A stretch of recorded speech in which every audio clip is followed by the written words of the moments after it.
Eu preciso que você abra a sua Bíblia, por favor. No livro de Josué, no capítulo 1, no verso 1, nós vamos olhar hoje no exemplo da vida deste homem, que força e coragem é o que Deus pediu de Josué. Me parece que força e coragem é o que a vida pede de todos nós. Em algum momento, em algumas situações, ela vai exigir de nós força e coragem para tomarmos decisões. E eu gosto muito dessa combinação, porque de que adianta um corajoso fraco? Certo? De que adianta? O cara tem coragem, mas não tem força. Tem força, mas não tem coragem. E Deus diz para Josué: você precisa, para desempenhar sua função, para lidar com a vida, com as demandas, com as intempéries que você vai enfrentar ao longo da sua caminhada, de duas coisas: força e coragem. É isso. Eu não sei para você, mas para mim a vida pede isso todos os dias: força e coragem para prosseguir nessa caminhada. É importante nós olharmos e, antes de lermos o texto, lembrarmos de um menino tirado das águas, treinado para ser um faraó no Egito. Ele então mata um egípcio para defender um irmão e é obrigado a fugir para o deserto, onde se torna pastor de ovelhas e recebe a comissão de voltar ao Egito para liderar a saída daquele povo. Com certeza, Moisés é um dos maiores, se não, o maior líder que a Bíblia nos mostra como exemplo. Mas pastor, o senhor disse que vai falar de Josué e está falando de Moisés? É exatamente isso. Eu quero que vocês entendam em que ambiente esse moço foi treinado, em que ambiente ele se espelhou. É importante olharmos e reconhecermos que no primeiro livro dos Reis, no capítulo 2, no verso 2, Davi chama seu filho Salomão e diz: Salomão, eu vou pelo caminho de todos os homens, ou vou pelo caminho da vida. O que Davi está dizendo é: eu estou morrendo, meu filho, porque seja o homem bom, seja ele mau, seja ele rico, seja ele pobre, inevitavelmente ele terá que ter um encontro com a morte. Quando nós olharmos para o texto agora, eu queria que você entendesse a sua responsabilidade. Por muitas vezes, eu já subi nesse púlpito para trazer uma mensagem para você, para apontar às vezes e identificar um problema. Mas essa semana eu estava olhando para isso, e quando nós procuramos um médico falando dos sintomas, e ele manda que façamos exames para identificar o que estamos enfrentando, isso é apenas uma parte do processo. A próxima parte é o que o médico vai me orientar que eu devo fazer para me livrar daquele problema. Hoje eu quero conversar com vocês, porque assim como uma universidade, um colégio, é reconhecido pelas notas de seus alunos, pelo desempenho e pela performance que aqueles alunos conseguem desempenhar nas provas, nos concursos públicos. Eu acredito também que uma igreja pode ser vista pelo comportamento, pela performance de seus membros. Oferecer a vocês a oportunidade, não apenas de apontar um problema, de apontar um comportamento, mas dar uma direção, estabelecer, uma rota onde você consiga alcançar, os propósitos para vencer é muito importante. Moisés está morto. assim como Paulo, Pedro ou qualquer outro que você admire. Porque o tempo deles já passou. O tempo agora é o nosso. Chegou a nossa vez de termos a oportunidade de vivermos o incrível, o sensacional. E vamos ver como Deus vai lidar com Josué. E como Josué vai lidar com a história da sua vida. Dificilmente você vai enfrentar ou vai olhar para um homem que enfrentou tantas batalhas, tantas adversidades. O texto diz que ao longo da caminhada de Josué, ele venceu 31 batalhas registradas, 31 reis. A vida daquele homem foi uma vida de batalha, de luta. Enquanto Moisés é um negociador, um estadista, que entra no ambiente egípcio para libertar o povo. Josué é um general, um comandante, um homem de guerra, de batalha. Eu acho que vale muito a pena olharmos o exemplo dele, porque estamos em meio a essas guerras diárias. Hoje não tem leão, hoje não tem urso, não tem gigantes, mas nós vemos todos os dias os problemas se levantarem contra a nossa casa, contra a nossa família, contra a nossa saúde, contra a nossa fé. O texto diz assim: e sucedeu, depois da morte de Moisés, servo do Senhor, que o Senhor falou a Josué, filho de Num, servo de Moisés, dizendo: Moisés, meu servo, é morto. Levanta-te, pois, agora e passa esse Jordão, tu e todo este povo, a terra que eu dou aos filhos de Israel. Todo lugar que pisar a planta do vosso pé, eu tenho dado, como eu disse a Moisés, desde o deserto e deste Líbano até o rio, ou o grande rio, o rio Eufrates. Toda a terra dos heteus até o grande mar, para o poente do sol, será o vosso termo. Feche os seus olhos um minutinho. Senhor nosso Deus e Pai, em nome de Jesus, eis aqui a tua palavra e continue falando conosco. Usa-me como um canal de bênção, pelo poder do nome de Jesus. Amém. Glória a Deus. Amém? Pois é. A primeira coisa que eu quero expor a você é a necessidade de que você coloque em prática aquilo que você vai receber aqui. Porque inevitavelmente é isso que vai estabelecer o nome da igreja que você faz parte, o nome do Deus que você serve, a consolidação de sua família e de tantas outras coisas que você planeja ter êxito durante a sua caminhada. Quando nós olhamos para a maneira que Deus vai conversar com Josué, ela é muito interessante.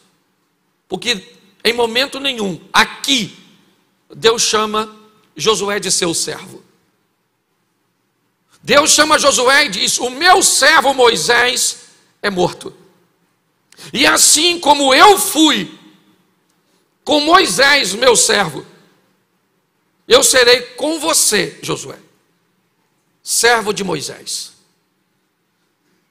É importante olharmos a maneira que Deus está conversando com Josué. Me parece que Deus está dizendo para Josué: chegou a hora de eu levar você para outro nível.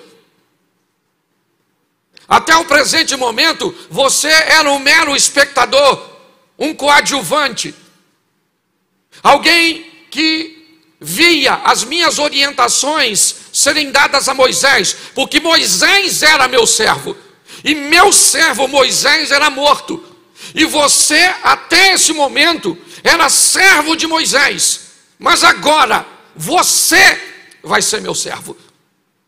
O que Deus está dizendo para Josué é algo muito especial.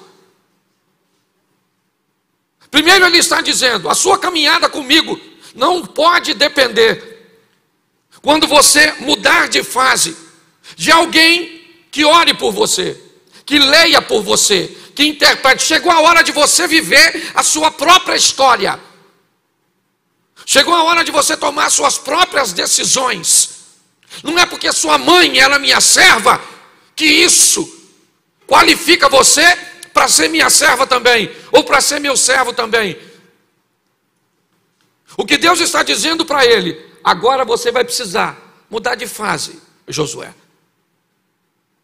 Uma coisa é servir a homens, agora você vai me servir. Agora você vai lidar com as minhas instruções. É isso. Nós olhamos para este homem e vemos a vida pedir dele, porque é isso que eu quero aplicar. Pastor, o que você está querendo dizer? Eu quero dizer que às vezes, e durante muito tempo, você teve que andar debaixo das ordens, das instruções de seus pais.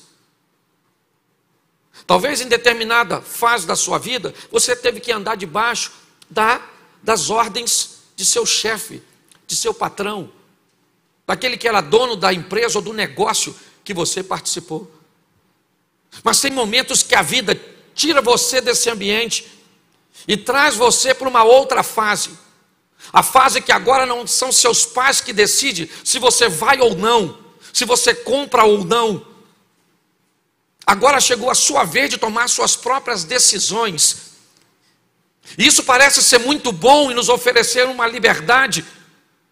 Mas é muito importante nós entendermos que quando os outros escolhem para nós, se algo der errado, nós temos uma rota de fuga para nos defender. Nós colocamos a culpa no outro. Mas quando chega a minha vez de tomar as decisões, se alguma coisa sair errado, eu sou totalmente responsável. E a vida está chamando Josué e dizendo para ele: chegou a sua hora, camarada. Chegou a sua hora de arcar com suas responsabilidades, de ser responsável por suas escolhas, de entender que você escolhe o que fala para a sua esposa, você que escolhe que maneira você vai treinar seu filho, que maneira você vai gastar seu dinheiro, quantas vezes você vai resolver vir ao culto,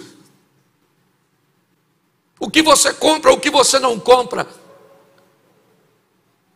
A vida chama Josué e diz: agora você vai precisar de força e coragem. Força e coragem para fazer o que precisa. Força e coragem para dizer não para aquilo que é ruim para você e pode te causar dano. Porque agora a responsabilidade é totalmente sua. Antes você estava na sombra de Moisés. Quem decidiu quem ia espiar foi Moisés. E você foi um dos espias.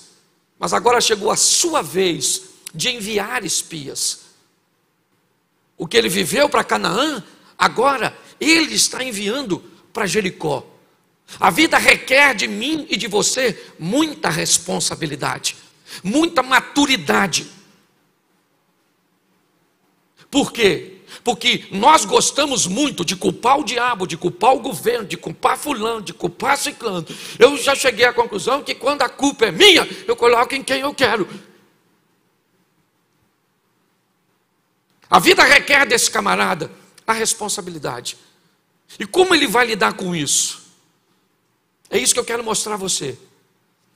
Primeiro nós vamos olhar que aquele que era um assistente, aquele que vivia na sombra, agora ele está em meio aos holofotes.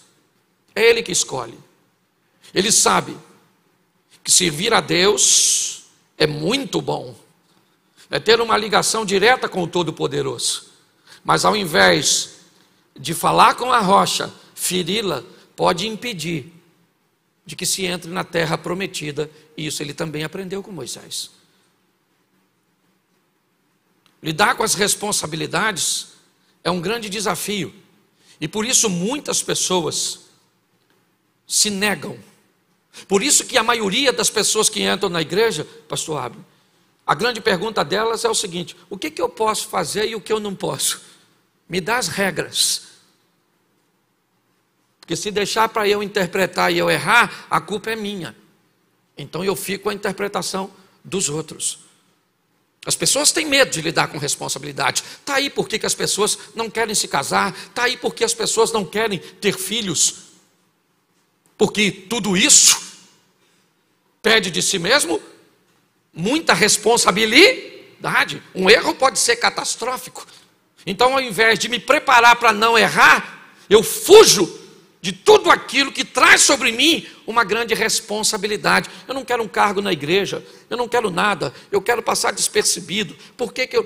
Porque simplesmente isso trará sobre mim uma grande responsabilidade. Por que eu não aceito Jesus? Porque dizer que eu sou servo de Jesus é uma grande responsabilidade. Eu não estou muito afim de responsabilidade. A vida vai requerer de você e de mim, quer você goste ou não, as suas responsabilidades. Ou você pode se tornar um Peter Pan, tendo um caso com a Sininho na terra do nunca, porque não quer crescer. Ou você assume logo que a vida requer de você maturidade e começa a pautar suas decisões e escolhas na palavra de Deus, para que você viva o que Deus tem para você. Para que quando as pessoas olhem para você, ela diga: caramba, olha que família, olha a caminhada de fé dessa pessoa. É muito engraçado, às vezes nós olhamos e dizemos: não olha para mim porque eu sou falho, olha para Jesus. Eu nunca vi Jesus. O apóstolo Paulo diz: olha para mim e sede meus imitadores como eu sou de Cristo. Está na hora de chamarmos a responsabilidade para nós. É assim que funciona. Quando olhamos agora para esse moço, Moisés foi embora e Deus diz: eu vou ser com você como fui com Moisés. O lugar que você botar a planta do vosso pé eu tenho dado por herança. Nós só temos uma condição para tudo isso dar certo: cumpra tudo aquilo que Moisés te ensinou. Receba todas as instruções e as pratique, que nosso relacionamento vai ser muito bom. Tenha o cuidado de fazer conforme tudo quanto Moisés lhe ensinou. E nós vamos nos dar muito bem, porque agora a escolha é do Josué. E preste atenção, o povo está desconfiado. Até o presente momento, Moisés é o líder. O primeiro líder que eles têm, depois do faraó do Egito. E agora Moisés é morto. E Josué sai da sombra. E agora seu rosto aparece. Todo mundo está desconfiado. Nós temos um caminho a percorrer. Estamos num ambiente inóspito, inadequado. Como é que vai ser isso? Está todo mundo de olho no Josué. Querem saber quais serão seus resultados? Querem saber se Deus é com ele como foi com Moisés? Está todo mundo olhando para esse indivíduo e o avaliando, vendo se ele vai ter condições. Coloca o verso 17 aqui para ficar mais claro para todos. Põe para mim. É João que está aí? Isso. Como em tudo ouvimos a Moisés, assim te ouviremos a ti. Somente, note que é condicional, nós vamos ouvir você, Josué, mas tem uma cláusula: nós vamos te ouvir tão somente que o Senhor teu Deus seja contigo, como ele foi com Moisés. Verso 18: todo homem que for rebelde à tua boca e não ouvir as tuas palavras em tudo quanto lhe mandares, morrerá. Somente, ou tão somente, esforça-te e tem de bom ânimo. O povo está dizendo para Josué: nós estamos de olho em você, irmãozinho. A partir de hoje você chegou a sua vez de viver a sua história. Beleza. Você está dizendo agora que está andando com Deus. Moisés foi embora e é você agora. Então vou logo te avisando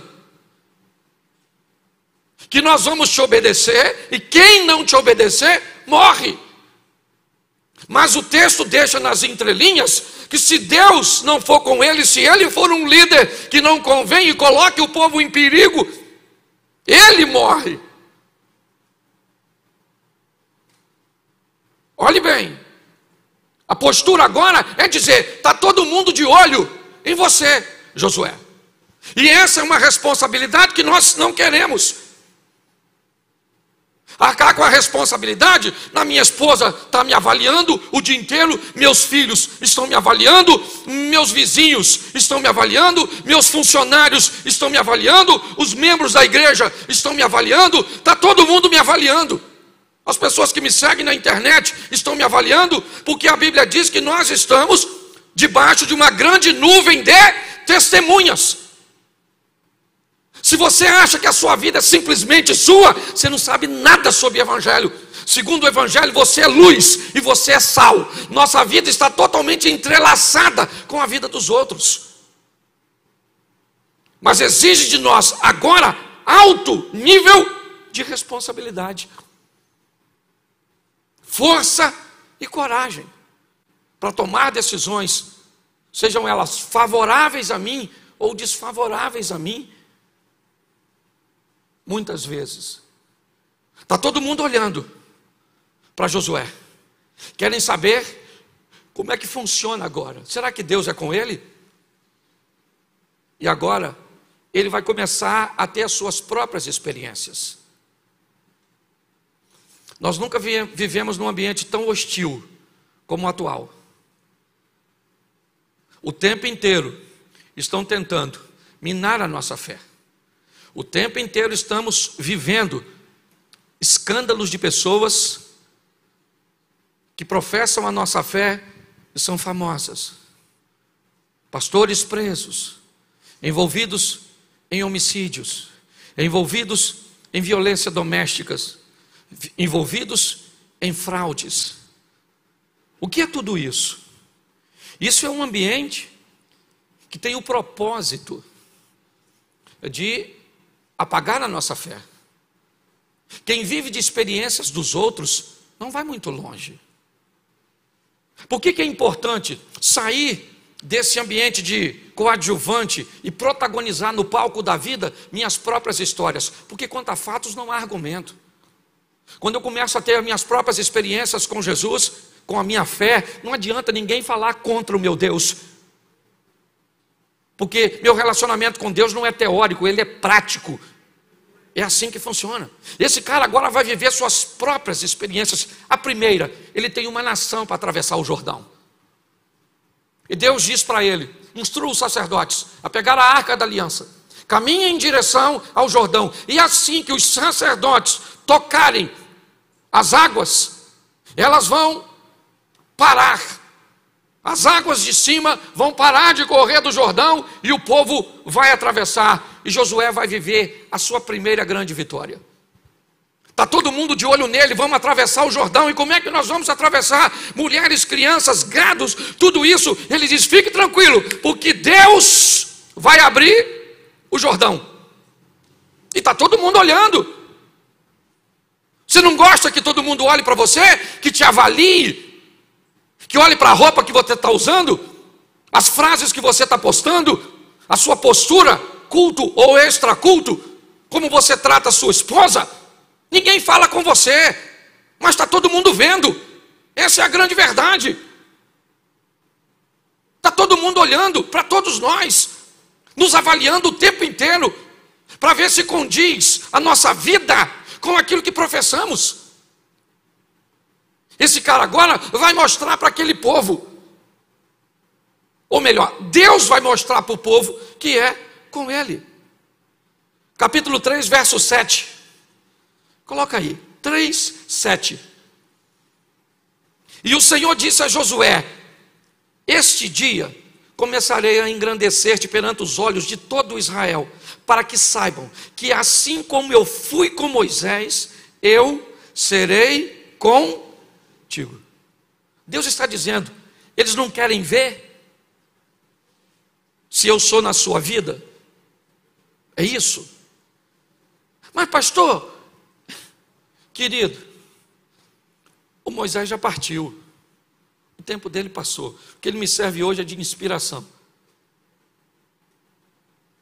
Eu não gosto de ficar contando testemunho na igreja. Eu não gosto. O meu, prefiro contar o dos outros. Mas eu posso falar uma coisa para vocês. Com certeza eu vivo coisas que poucas pessoas vivem. Porque eu aprendi a fazer coisas que poucas pessoas fazem. Eu aprendi que testemunhos podem edificar, mas também podem escandalizar. E eu posso dizer para vocês, eu tenho visto o sobrenatural, o incrível, o extraordinário de Deus acontecer. Sabe por quê? Porque eu creio. E porque eu aprendi, porque nós estamos no meio da parceria, a ser um parceiro nesse ambiente. Porque é isso que Deus está chamando Josué. Deus poderia dizer: Josué, sai daí e eu vou fazer tudo por você. Não, não, você precisa de força e coragem, você precisa de posicionamento. Esse camarada, agora, ele vai viver a sua primeira grande vitória.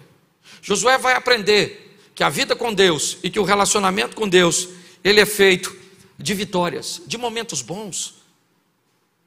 Ele chega do outro lado, né, e o povo está olhando para ele. O Rio Jordão parou para o povo passar. Realmente os resultados são positivos. E ele vai para a próxima fase. O povo continua de olho, está todo mundo observando. E agora ele vai enfrentar Jericó. Acredito que todos conhecem a motivação de chegar em Jericó após ter passado o Jordão. Ele enviou espias. A estrutura está toda montada. Ele está vencendo, é as suas experiências, é o que ele está vivendo com Deus. Está assim de gente que não tem uma história de si mesmo para contar. São só milagres alheios, coisas que sempre acontecem à sua periferia. Sabe, é sempre um milagre bem próximo de você, uma vitória bem próximo de você, é algo acontecendo, sabe, e onde você está na sua vida, nos seus negócios, na sua família, no seu ministério, há sempre uma inércia, sabe, um ambiente do nada. É isso que muitas pessoas têm vivido. Está na hora de provarmos o que Deus tem para nós. Por que, pastor, o senhor diz isso? Porque isso precisa acontecer, para que as outras pessoas vejam quem é o Deus que nós servimos. É simplesmente isso. Eu não estou pregando riqueza, não estou falando nada disso, não. Eu estou falando de viver o que Deus tem para cada um de nós. É só isso. Ele agora chega no ambiente, Jericó fechada, as muralhas caem, Josué entra, saqueia Jericó, mata tudo. E agora é a sua segunda vitória. Ele está provando o extraordinário, o sensacional, o incrível. Ele já enfrentou o primeiro obstáculo, o Jordão, e ele venceu. Ele enfrentou o segundo obstáculo, Jericó, e ele venceu. As coisas estão fáceis, é verdade. E para ganhar não precisa de muita ciência. Para quem está ganhando, está tudo bem, louvado seja Deus, estamos vencendo, as coisas estão boas, mas o problema é que a vida não é feita só de vitória, a vida não é feita só de sorriso. E talvez hoje, você, ainda que o ambiente de vitória não seja sempre favorável, porque em muitos ambientes de vitória, pessoas persuadiram seu coração e acabaram se destruindo, é da derrota que eu quero te falar. Por quê, pastor? Porque o povo está perdendo mais do que está ganhando. A grande verdade é essa. Hoje, no geral, o povo está perdendo mais do que está ganhando. As dores têm se intensificado. Tem pessoas que praticamente não têm uma vida, parece que vive uma saga. É ano após ano, luta, batalha, dificuldade, problema, isso, aquilo outro. Tem gente que talvez não precisa levantar a mão, que está pedindo para Jesus voltar, se possível, agora. Aí eu vou logo e cabe o sofrimento. A vida é feita de alegria, é verdade, mas preste atenção nesse cara agora. Ele sai do cenário e agora está lá nos holofotes. Deus é com ele. As promessas estão lá. O lugar que colocar a planta do vosso pé, vos tenho dado como herança. Como fui com Moisés, serei contigo. O Jordão abriu, as muralhas de Jericó caíram. Mas vamos embora, porque cada dia traz consigo uma batalha. Cada mudança de fase traz consigo suas demandas. E agora o que ele tem? Uma cidade pequena. Não oferece muita resistência. O povo está todo firmado, acabaram de vencer Jericó, os despojos de valores foram levados para o tesouro do Senhor. A notícia está percorrendo, o povo tem um grande líder, apesar da saída de Moisés. Josué está lá, está dando conta do recado. O Jordão abriu, Jericó caiu, então vamos embora. Mas agora diante de Ai. Capítulo 7, verso 5. 5. E os homens de Ai feriram deles alguns 36. Seguiram-nos desde a porta até Sebarim e feriram-nos na descida. E o coração do povo se derreteu e se tornou como água. Presta atenção que o cara que estava ganhando agora que vai perder. Primeira derrota do Josué. E uma derrota feia. Feia. Ridícula, para dizer a verdade. Ele perde uma batalha que não tinha como perder. Estava tudo ganho. Ele manda espias como sempre. Os espias trazem a notícia: Josué, não mande todo o povo. O arraial é pequeno, a resistência é praticamente nenhuma. Mande uns 2 ou 3 mil soldados e eles resolvem os problemas. E Josué então faz conforme os conselhos, segue o padrão. A sabedoria está na multidão de conselhos. Ele não toma decisão sozinho, mas ele vai aprender agora, na sua terceira batalha, que ele só vence e só faz o que faz por uma questão muito simples: porque Deus é com ele. Na batalha contra Ai ele perde. Ele volta e começa a dizer para Deus: primeira batalha, primeira, o cara está ganhando. Basta perder a primeira vez. Senhor, podia ter nos deixado do outro lado. Por que o Senhor nos trouxe para cá? E agora as nações vizinhas vão dizer o quê? Vão fazer uma coalizão, vão vir contra nós, igualzinho a nós. Basta uma perda, algo sair como não planejamos. Basta um sentimento que já fizemos algum tipo de esforço e não conseguimos superar e pronto. Na mensagem de hoje eu preciso que você entenda uma coisa. Você não precisa de muita força nem muita coragem para gerenciar a vitória, mas vai precisar de muita para vencer as dores, as perdas e as crises. Agora esse camarada enfrenta sua primeira derrota. Ela é dura, ela é humilhante, sabe? Ele perde para um lugarejo fraquíssimo. Mas ele aprende e me ensina nesta passagem que a vida também é feita de derrotas. Mas o que eu quero ver com você nesses 15 minutos é o que esse cara faz quando ele perde. É isso que eu peguei para aplicar na minha vida. Ele perdeu a batalha, perdeu, mas ele estava ganhando até ontem, mas hoje não está. E ele descobre que a vida também é feita de dores, de perdas, de crises e de problema. Mas o que eu faço quando eu perco? Que quando eu ganho eu sei o que eu faço. É só fazer uma festinha, uma celebração, é só comemorar que eu estou ganhando. Mas e aí, mano? E quando você tem uma briga no casamento daquelas feias? E quando você tem uma conta daquela impagável? E quando você tem uma doença daquela incurável? E quando você tem um desânimo na fé, daquele jeito que parece que o pecado se instaurou na sua vida? Como é que eu procedo no momento de adversidade? Eu acho que vale a pena usar o exemplo desse moço.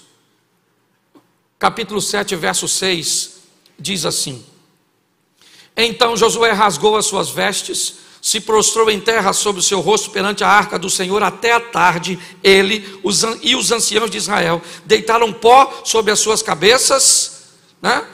E Josué disse: Senhor, por que com efeito fizeste passar este povo o Jordão? Preste atenção.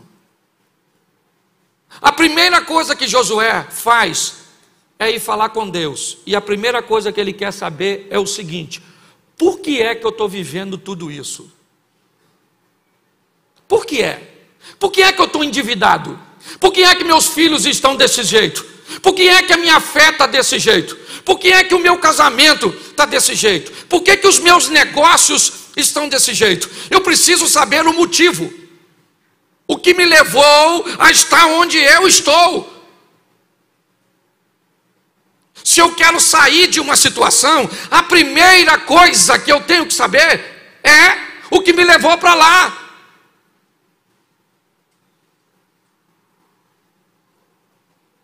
O que me levou para lá? Eu dormi no carro de um amigo e quando eu acordei eu estava em São Paulo. Como é que eu cheguei aqui? Uma condução me trouxe para cá, como é que eu saio daqui? Eu pego outra para me levar para onde eu estava. Apocalipse, lembra de onde caíste, se arrepende e volta a praticar as primeiras obras. É o texto, a carta a Éfeso. Qual é o grande problema das pessoas? Elas estão vivenciando coisas e sequer gastaram um tempo para procurar o que levou o casamento para esse marasmo, para essa traição. O que levou a sua estrutura familiar para esse caos que ela está? O que foi? Foi negligência, foi ignorância, foi traição, foi falta de dinheiro. O que foi? O que foi que fez você lidar com Deus com esse relacionamento, ou nós lidarmos com Deus com esse relacionamento à distância de um Deus que está tão longe? O que fez você pegar verdades que já foram concretas na sua vida a respeito de Deus e relativizar como se relativiza hoje? Primeira coisa que Josué faz é perguntar a Deus: o que aconteceu? Por que é que nós estamos vivendo tudo isso? E Deus diz para ele: você quer saber? Então eu vou falar para vocês. Vocês estão vivendo tudo isso porque tem maldição no meio de vocês, porque tem desobediência no meio de vocês. É por causa, e vou avisando a você, Josué, enquanto você não corrigir isso, você não vence mais ninguém, porque a sua vitória está em mim. Se nós queremos mudar de vida, gente, em qualquer área que seja, nós precisamos de uma coisa: colocar Deus em primeiro lugar. Mas sabe qual é o problema? É que às vezes eu não quero ver, eu não quero saber o motivo. Aliás, às vezes eu já sei. Eu finjo que não sei, porque aceitar que eu estou nessa situação por minha culpa é tão doloroso que eu digo que eu não sei porque que o meu casamento está assim, eu não sei porque que meus filhos me desobedecem, eu não sei porque minha pressão está alta, eu não sei porque eu não consigo ler a Bíblia, eu não sei de nada. Sabe sim, nós sabemos muitas vezes, mas dizemos que não sabemos porque, se reconhecermos isso, vai nos doer mais. Esse camarada perguntou, igual Davi. Lembra quando Davi estava lá chorando porque o filho dele estava doente? Ele olha para a porta e vê o pessoal cochichando porque o garoto morreu. Ninguém quer falar para Davi que o garoto morreu, porque Davi é brabo para caramba. O cara que contou que Jonatas morreu, alguém vai contar? Ficou um olhando para o outro, o menino dele morreu, né? Quem fala para ele? Falou: eu falo não. Davi levantou a cabeça e perguntou para os homens que estavam na porta assim: meu filho morreu, é isso? Os homens disseram: já que o senhor perguntou, morreu. Mas só falando porque o senhor perguntou. A última coisa que ele gostaria de ouvir é morreu, mas ele não teve medo de perguntar. Você tem um problema? Está enfrentando um? Não tenha medo dele. Deus é contigo. A vara e o cajado do Senhor está do teu lado. Agora não faz vista grossa para seu problema não, porque ele vai se potencializar e vai destruir suas finanças, seus negócios, sua família e sua fé. Primeiro passo desse cara é o seguinte: eu estava ganhando até ontem, hoje eu não estou. E por que é que eu não estou? Porque tem um problema. E tem gente que é habilidoso para identificar o problema. 7:25, coloca aí. Capítulo 7, verso 25. Oi? Acharam que era a hora? E disse Josué: por que nos turbaste? O Senhor te turbará a ti neste dia. E todo Israel, repita comigo, o apedrejou. O apedrejou. E agora diz assim: e os queimaram a fogo, e os apedrejaram com pedras. Escute só. Ele descobriu que sabe o que levou eles para lá? Um tal de Acã, um maluco lá que, depois você lê que eu não sou obrigado a ler tudo. Ele apanhou os troços escondidos e escondeu embaixo da tenda. E agora Josué já sabe onde está. E eu acho o maior barato quando alguém me diz assim: pastor, eu sei que eu estou errado. É lindo. Ah, é lindo que você já sabe. A minha pergunta é: você vai consertar? Não, pastor, porque eu não consigo. Então continua vindo no culto, para ver se uma hora você consegue. Porque tem gente que vem e ouve a palavra de vida eterna, as palavras de mudança. Aliás, hoje está até ruim da gente pregar desse jeito. Porque hoje o membro da igreja virou um cliente. É ou não é? E o cliente tem sempre: não vem falar do meu pecado, que eu não dizimo mais.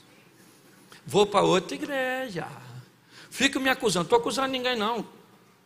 Só estou dizendo para você uma verdade. Sabe o que? Não me pergunte por que eu não sei explicar. O Acã, fala assim, o Acã, a mulher do Acã, os irmãos do Acã, os filhos do Acã, os Acã, tudo.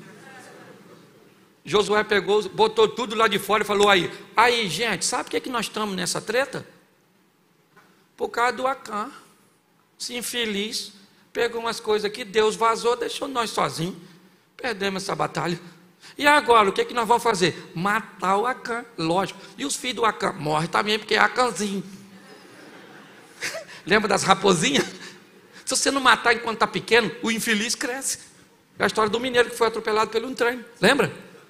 Foi atropelado por um trem, ficou em tratamento muitos anos, nunca tinha visto trem na vida. Foi para a linha do trem que passou na terra dele, com a foice na mão, e falou: a hora que esse infeliz passar aqui, eu meto a foice nele. Era uma curva, o trem passou, pegou o infeliz pelo meio e jogou longe. Depois de muito tempo de recuperação, ele já andando um pouco, saiu para passear na frente do corpo, passou numa loja de brinquedos, viu um ferrorama. Pegou um pedaço de pau e bateu, quebrou o ferrorama todo. O dono da loja falou: o que foi? Ele falou: isso é mansinho enquanto é pequeno. Quando isso cresce, isso vira um monstro. Se você não resolver problema enquanto está pequeno, meu filho, ele vai crescer e vai pegar você. Não fica brincando com o problema, não. Entendeu? Está ali, está lá num problema no casamento, aí passa lá, tem um homem bonitão, olhou para a senhora, falou: nossa, a senhora está maneira. Nunca mais passa lá. Porque você entende o que eu estou falando? Está tudo lá. O que nós vamos fazer? Vamos tacar pedra e matar tudo. Tacaram o pé, tacaram o fogo. Vê isso aqui. Parece que negócio de Morro do Alemão. Tacou a pedra, tacou fogo, queimaram. Isso parece. Não é? O texto totalmente atualizado. Por quê, querido? Porque ele me ensina uma coisa: primeiro eu identifico o problema, depois eu elimino. Elimina. Não brinca com o problema não, meu filho. Ele cresce e pega você. Você quer mudar de vida? Descubra o que é preguiça. Pastor, nossa, pego a Bíblia assim, dá um sono. Sabe, sim, minha vista escurece. Isso é o Satanás. Deve ser alguém. Aí eu não consigo ler. Embola minhas vistas, sabe? O WhatsApp eu leio. O WhatsApp eu leio, assim, nem sono dá, eu fico lendo, menino, perco assim. Ainda tem esse negócio de TikTok? Tem essas porcarias tudo assim, isso aí eu vejo. Ó. Que beleza. E a Bíblia? A Bíblia dá um sono, oh meu Deus do céu. E aqui nossa, que é isso? Ô gente, se eu sei o que me atrapalha, eu resolvo. Posso ouvir um amém da igreja? Amém. Isso. E terceiro, para me terminar, esse primeiro culto é corridinho, e você queria rir hoje no culto, porque eu cheguei de viagem, estou chateado, cansado, e vim para dar uma pancada em mim mesmo, em toda a igreja. Mas outro dia você vem aqui que eu faço cosquinha de você, você vai rir pra caramba. Tá certo? Josué capítulo 8, verso 3. Então Josué levantou-se e toda a gente de guerra para subir contra Ai. Escolheu Josué 30.000 homens valentes e valorosos e enviou de noite. Note que ele está nervoso. Primeira vez ele mandou quantos? Para ver se você estava prestando atenção. Quantos? Pois é, agora ele mandou quantos? 30.000. 10 vezes mais isso aí. Ele falou, ah é? Mas eu já matei o Acã, que dane-se. O Acã está morto, mas vamos com força total. Porque você quer prosseguir na vida, meu filho, reúna as forças que você tem e marche de volta, enfrente o seu problema, porque Deus vai te dar vitória. Não se acovarda, não. Força e coragem, para quê? Primeiro para descobrir onde o problema está. O cara falou assim pro conselheiro: eu não estou conseguindo me comunicar com a minha mulher, ela está surda, e eu já estou ficando bravo. O que eu faço? O cara sábio disse assim: o senhor faz o seguinte, o senhor fala com ela uma distância, se ela não escutar, você chega mais perto, fala de novo, se ela não escutar, você chega mais perto e fala de novo, e aí você vai descobrir a distância que ela está escutando, você passa a falar daquela distância, e a comunicação fica boa. Ele falou, maneiro. Aí perguntou a mulher: querida, o jantar está pronto? Nada da mulher falar. Ele falou, essa miserável não escuta nessa distância não. Aí aproximou mais um pouquinho, 3 passos. Falou, querida, o jantar está pronto? Nada. Ele falou, meu Deus, você é quase surdo de tudo. Aproximou de novo e falou, querida, o jantar está pronto? Ele falou, querido, já é a 3ª vez que eu falei que está. O surdo. Hoje você está rindo de tudo. Pelo menos para terminar. Difícil de olhar um problema é porque às vezes ele está em nós. E quando você encontrar o problema, não brinque com ele. Problema, você não arranca os dentes, que ele corre atrás de você banguelo. O problema, você não raspa a cabeça dele, que ele corre atrás de você careca. Problema, você mata ele, faz igual Davi, corta o pescoço, a cabeça. E o que você faz depois? Tenta de novo com força total. Esse casamento da senhora aí, nossa, esse homem é ruim, mas é seu. Essa mulher é esquisita, mas é uma opção sua. Esse filho seu é a mistura entre você e sua mulher que não deu certo. Pegou os 2 DNA. Isso virou um monstro, um alien versus predador. Reúne suas forças e vai para cima com seus negócios, vai para cima com seu casamento, vai para cima com Deus, porque Deus vai te dar vitória. Posso ouvir um amém? Então fica de pé, porque amanhã começa tudo de novo. Diga assim, hoje eu estou nervoso. Eu vou para cima. Isso aí, irmão. Essa semana vai ser a melhor semana da sua vida, dos seus negócios. Não tem moleza não. Não. O lugar melhor que você quiser, não tem problema nenhum. Nessa rua aqui, ó. Lá na frente, uns 4, 5 quilômetros. Numa subidinha assim. O cemitério tem ali, não tem? Não é ali mais ou menos? Lá tem umas árvorezinhas, até tem umazinha. Você deita lá debaixo assim, ó.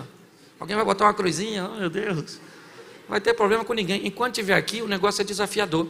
Então fecha seus olhos, que ninguém vai pegar nada seu. E na hora de sair, sai pelos fundos, aqui, saída pelos fundos. Porque o pessoal está aqui para entrar, tá certo? Fecha seus olhos aí. Senhor nosso Deus e Pai, que venhamos assumir a responsabilidade, porque chegou a hora de vivermos a nossa própria história. Em nome de Jesus, nos fortaleça, nos dê condições, ó Pai, de sermos assertivos, porque já fizemos muita coisa que não deveríamos ter feito. E hoje, muitas vezes, recebemos o resultado das escolhas incorretas. Abençoa a nossa casa, nossa família, nossa caminhada de fé, nossos negócios, porque sabemos que tem dias bons e tem dias maus. E nos bons o Senhor estará conosco, e nos maus o Senhor também estará conosco, porque contigo, Senhor, somos mais do que vencer. Em nome de Jesus, amém. Porque todo aquele que invocar o nome do Senhor será salvo. Como, pois, invocarão aquele em quem não creem? E como crerão naqueles de que não ouviram? E como ouvirão, se não há quem pregue? E como pregarão, se não forem enviados? Como está escrito, quão formosos os pés dos que anunciam o evangelho de paz, dos que trazem alegres novas de boas coisas. Mas nem todos têm obedecido ao evangelho, pois Isaías diz, Senhor, quem creu na nossa pregação? De sorte que a fé é pelo ouvir, e ouvir pela palavra de Deus. Romanos capítulo 10, versículo 13 ao 17.